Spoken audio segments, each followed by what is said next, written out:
Donc, j'ai au bout du fil de l'interview internationale, Monsieur Mahmoud Sabet, l'historien et l'analyste politique. Monsieur Mahmoud Sabet, vous êtes toujours le bienvenu sur l'interview internationale et bonsoir. Bonsoir, merci. Merci beaucoup pour nous rejoindre à travers la ligne. Et permettez-moi de vous poser cette question. Comment vous avez marqué cette médiation égyptienne entre le Hamas et Israël qui intervient à chaque moment où il y a des obstacles, qui intervient afin de surmonter toute entrave concernant ce processus d'échange des corps et des prisonniers entre deux côtés? Je vois deux choses qui sont en train de se marcher dans cette situation. D'une côté, il y a la position politique de M. Netanyahou lui-même, qui ne veut pas vraiment avoir un cessez-le-feu et veut recommencer cette guerre.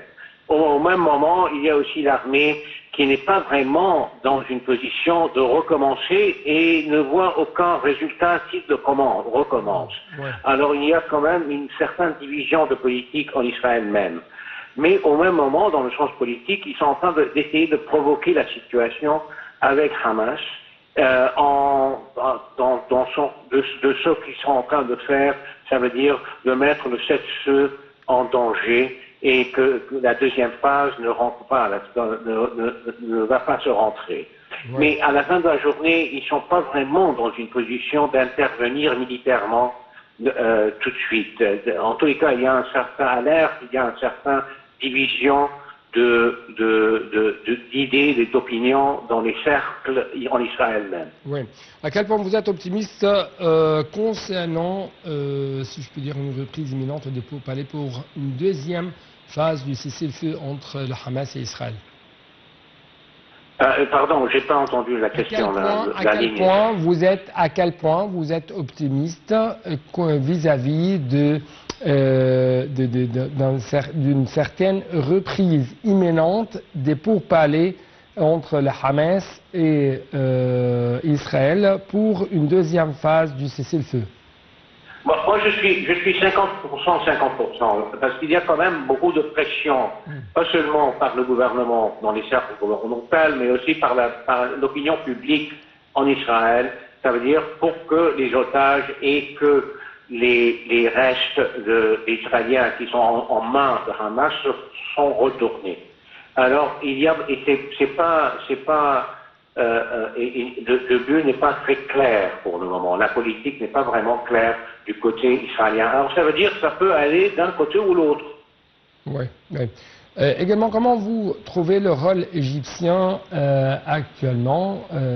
L'Égypte est exposée, par exemple, à des incentives financés de la part des Américains, de la part des Israéliens, de l'occupant israélien, afin par exemple, de gérer la bande de Gaza. Et d'autre part, sur le terrain, il y a de plus en plus un certain harcèlement militaire contre l'Égypte. Comment vous trouvez la position égyptienne vis-à-vis de la question palestinienne, malgré ces deux côtés? Un chantage d'un côté, et d'autre côté, des harcèlements militaires.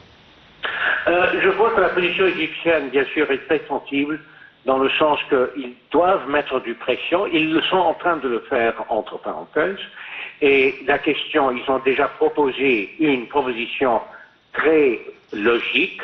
Et vraiment, on n'a aucun vraiment des vraies raisons d'être contre.